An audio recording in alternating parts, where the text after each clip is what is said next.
На Новый год лучше всего подойдет крем с филогренолом и церамидами.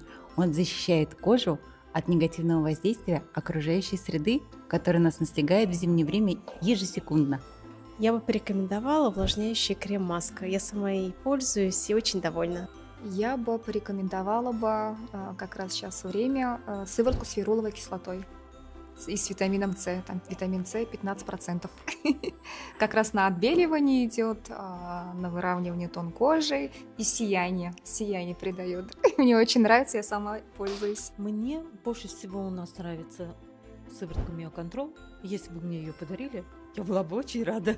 Поэтому, соответственно, тоже подарю ее. Я бы посоветовала легкий пептидный крем. Он идеально подойдет для любого типа кожи, особенно для возрастной. Крем для тела, конечно. О, Терра. Да вообще вся наша продукция отличная. Я думаю, женщины будут довольны любому подарку.